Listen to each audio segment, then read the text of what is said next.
Revelation of A.S.H. Chapter 9. Lone Wolf. Mid-February. The smoky strip club was very loud as dancers of every species performed for the males. None of these females compared to his lost Madeline. Galen waved a handful of singles at a single mother on the stage. She was raising 3 children alone after their father abandoned them. A good mother who was trying to do right by her kids after she married the wrong guy. In the center were 4 $100 bill and a posted note that read, "For your son's winter sports camp. A friend." If her oldest could be kept from the gangs that infested the city like lice, he would be a great athlete. She smiled and tucked them away as she left the stage. A moment later, she was back looking at Galen with wide, grateful eyes. He waved her away, putting his finger to his lips. "Shh, just go home to them tonight, sugar." Galen hated that what he was and what he appeared were such different things. His demoness fey mother, Morgana, blessed one son and cursed the other. She stole Galen's light for Gerard, leaving Galen to bear his brother's darkness. Moments later, Bianca draped herself across Galen's lap. She was a cursed fey, too. "That was sweet, but you better be careful. Your hair will turn gold." "My brother is the only golden one in my family," Galen reminded resentfully. She leaned over and planted a kiss on his cheek. "Liar, someday you will shine brighter than he ever did." He tucked cash and a card between her ample breast. "I need to see your wolf friend, the tracker." "I can have him here tomorrow, or would you rather somewhere else?" Bianca asked as he pushed her up. Galen stood up and slapped her ass for show. "Have him call me or find me at the park." Outside, he saw Sugar getting hassled by 2 drunk guys. Galen summoned a cabbie who owed him. As he pulled up, Galen smoothly stepped between the 2 human men and put Sugar in the cab. "Take her home on me." The cabbie nodded without a word, knowing Galen would cover any fare. Galen saved his father and mother from a robbery that would have killed both. After the cab pulled away, Galen turned to the drunks. "Gentlemen, I do not appreciate you hassling the girls." "What's it to you?" the first snarled belligerently. But Galen wrapped his hand around the drunk's throat. His buddy ran away. Galen watched the drunk's life with him. His own father was an alcoholic. His mother committed suicide to escape him. He had spent many troubled years in foster care. Years later, his wife left with their daughter because she couldn't take his behavior anymore. Then Galen showed him his most likely future, him dead in a smashed car, no one at his funeral. Then his least likely future, him walking his little girl down the aisle on her special day and taking a seat next to his wife and other children. "What's it going to be, Dave? The coroner or the cathedral?" Galen whispered to him as the drunk collapsed, sobbing. Galen hoped Dave would make the right choice, the hard choice. "This is a card for Father Malachi's AA group. They meet every day." Galen tucked it in the drunk's pocket before he walked away. The park was always full of lost souls at this time of night. There is no hate, there is no love, only the dark skies that hang above. He listened to the music from the woman jogging by. She was a rape survivor who made herself come back once a week on the same night at that time. She ran back to the place of her nightmare's birth, while running through her fear. She was trying. She said so in Bianca's sex assault recovery group, and he couldn't help feeling proud of her. She smiled at him as she went by. So many needed someone to guide them home, like the wolf Galen would soon meet. A voice interrupted his walk. Never seen a dark fae help a stripper, save a drunk, or stroll through the park looking to heal lost souls. Never seen a rogue werewolf admit to being a murderer for another when he only works to defend and save the innocent, Galen retorted. I'm a lone wolf, technically not a rogue, and I haven't murdered anyone who didn't deserve it, the wolf retorted. They stood quietly for a moment, sizing each other up. Galen sighed, going for honesty. No, but your brother has, and you took the blame, Saul. The wolf just half smirked. Bianca says we have a lot in common. Both of us carry the sins of our brothers, Galen Morganson. He was scruffy looking. His duster hid his size and build, and he was good at making himself look like less than he was. I need you to find someone. A she-wolf who survived the Revelation night, Galen said bluntly. The wolf laughed. Just check Mid-America Pack. All the refugees are there. Job done. She isn't there. She escaped before the rescued wolves and vampires were detained and went back to the quarantine zone.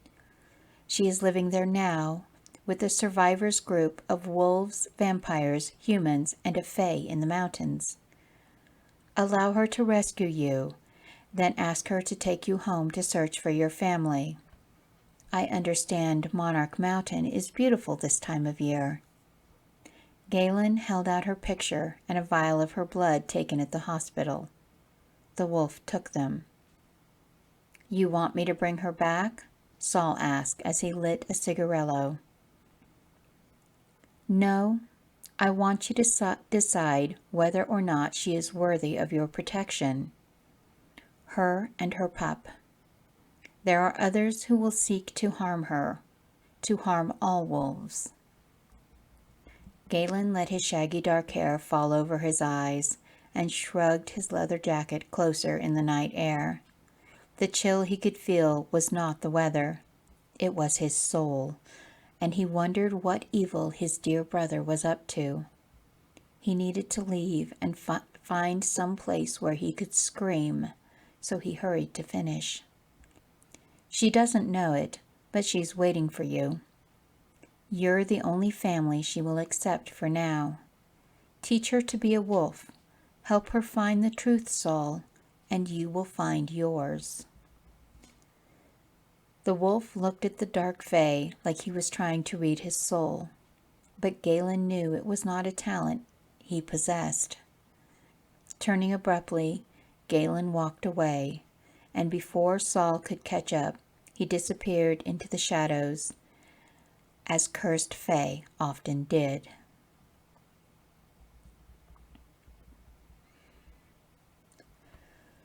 Saul looked up at the crystalline stars in the sky above a dark city that had once held over 500,000 people.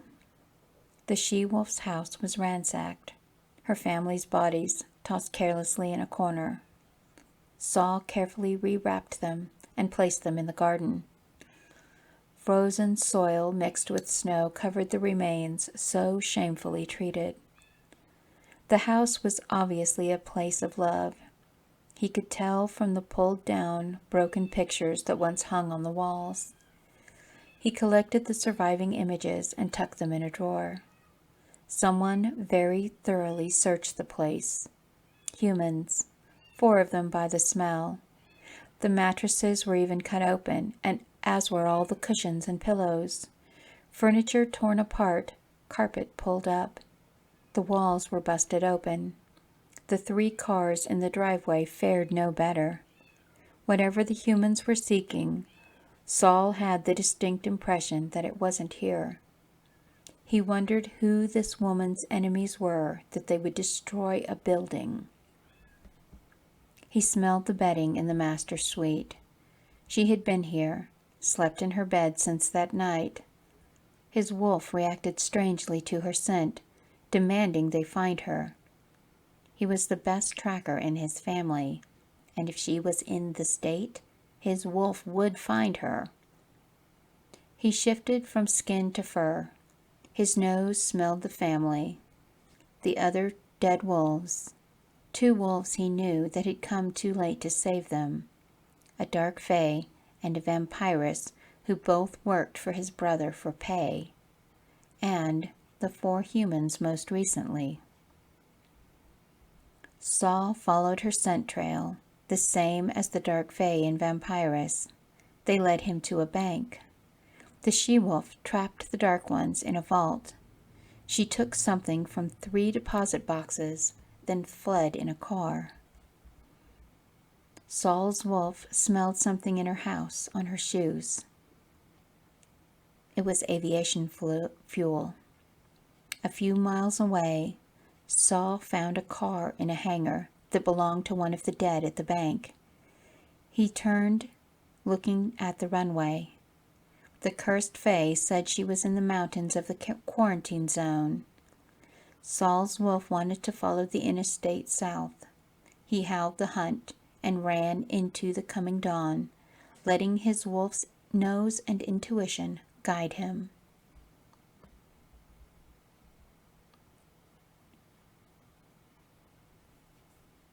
After nearly 2 weeks, Saul really regretted coming alone. Every few days he was fighting one of the homicidal wolf or vampire survivors from the Revelation night. For almost a week he had been running from a group that he had dwindled down to 3. The vicious remnants of once sane beings wouldn't stop coming until they were dead. He didn't know how much longer he could hold out. Only his wolf's strength and stamina saved them. But each time he escaped, they found him again. Now others chased the ones chasing him. It was a demented game of cat and mouse, and Saul was the mouse. The sun was high overhead when he ran into a smaller city, seeking a place to hide and rest. Just a few blocks into town, they cornered him near a Carl's Jr. restaurant. His war form howled in defiance at them, but the crazed wolves did not retreat as lesser wolves should. Their weird whitened eyes stared almost blankly as they sniffed and twitched, tracking his movements. Suddenly, 3 smoke grenades exploded in the street. A shot rang out, and the mad wolf closest to Saul dropped dead as his brains splattered all over Saul and the wall behind him. A female screamed out to him, "Stay there! Don't move and don't run!" She waited for the 2 crazed wolves to turn toward her. Then she started jumping up and down, shouting as she waved her arms, "Hey, you! Fresh prey! Come chase me!" Saul thought she must be crazy. She was pregnant. The creatures started toward her, and she ran around the building down the main street, shouting for them to follow. The 2 immediately started after her. His first instinct was to stop them, because she was a pregnant female, but the cursed fae's words come back to Saul. "Let her rescue you." Moments later, she ran through the smoke from the back of the first building, on the street. She cut off the dead wolf's head and whispered to Saul, "Come with me if you want to live." His wolf howled with joy in his head as he shifted into his skin. His wolf believed their family saved them, and it wasn't making sense to Saul. He was close to passing out. He could barely stand as she put him in a truck. She pulled out onto the street. Through ever-encroaching blackness, he watched her stop the truck and get out. He saw as she stood valiantly and shot the two who were chasing them. Then she decapitated the deranged wolves before running back to the truck. The door slammed and the engine revved. Those were the last sounds Saul heard before he passed out, but his wolf wasn't worried. "I'm safe," Saul hoped. Quinn Shalom. I drove down to the town by the interstate in search of maternity clothes. At almost 5 months, I was bulging enough to make all of my clothes uncomfortable except Kenneth's flannel shirts. I have never been this big this early. I have several boxes of baby things from Luca's beloved's family. Amelia's mother Anita and grandmother Herlinda crocheted enough booties, bonnets, and blankets for 5 babies. Last month, I finally broke down and told them what had happened to me that night in as little detail as possible. My family died. I was in heat and was raped. I survived by hiding in my greenhouse. When I healed, I came here to a friend's cabin. Only Grayson and Lance knew the whole story. I told them everything before I asked for their help with Kenneth's research. I knew I couldn't do it on my own anymore.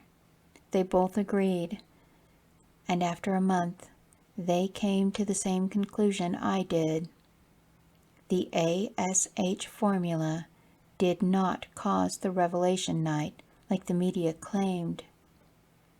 They were also the only ones who knew I wasn't a wolf before that night. But I thought Rand and Lucas suspected it. Wolves, Rand and Clark, were only affected for 6 hours, but it was enough for them to both kill several people they knew, including their mates and children. Both had terrible nightmares, PTSD symptoms, and got drunk to cope. Clark almost killed himself twice. We all worried one day he would succeed.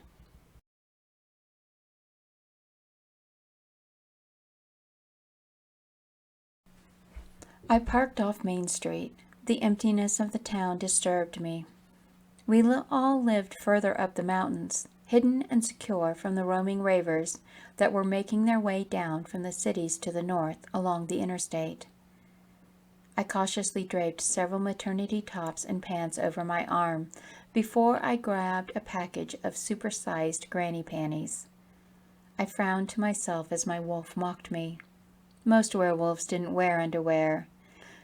They were just one more layer to strip out of before shifting, but I didn't care. I wasn't going to go commando, not while I was pregnant. As I loaded the truck, I heard growling and fighting. I knew instantly the ravers had some wolf cornered.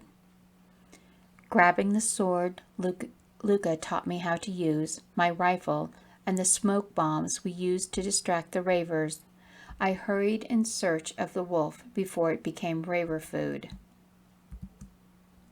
stopping only to throw a battery-operated alarm clock in the store I just left. A block down the street, at a burger joint, I saw 3 ravers, all wolves, and a large silver wolf war farm. I managed to toss 3 smokers and shoot one of the ravers before screaming at the trapped lone wolf. "Stay there! Don't run and don't move!" The ravers immediately turned toward me. "Hey you, fresh prey, come and chase me!" I made a show of jumping up and down, waving my arms and screaming at them to catch me before darting around the corner and into the first store. I was grateful the smokers hid my scent trail. I heard the alarm clock I left in the clothing store start screeching and peeked out at them to see them running into that building. I ran out the back and to the wolf, who was barely still standing, hesitating only long enough to cut off the dead raver's head. I whispered, "Come with me if you want to live." He shifted back into his skin as I helped him into my truck, luckily parked out of sight from where I sent the ravers. He was barely conscious, feverish, and covered in raver bites and scratches. I cringed as the engine turned over. It sounded so loud. When I pulled out on the street, I saw the ravers running toward me. I got out and waited for them to get closer, shooting first one and then the other in the head twice before I rushed over to decapitate them. I heard more growling and howling in the distance and realized there were many more nearby, so I ran to the truck and gunned it. If they saw us, they would have to chase us, and I would have to kill them or die trying. Once you ran from a raver, they wouldn't stop chasing you until you were cornered, caught, and dead. This wolf was very lucky I decided to come get pregnancy panties today. I looked over at the bloody unconscious man in the passenger seat. Then my wolf said the strangest thing she ever had. "It is good to protect him. He is family." I could only shake my head as I drove toward the mountains and my cabin. I decided that my wolf was crazier than I was. I had never seen this man in my life. Next, Chapter 10.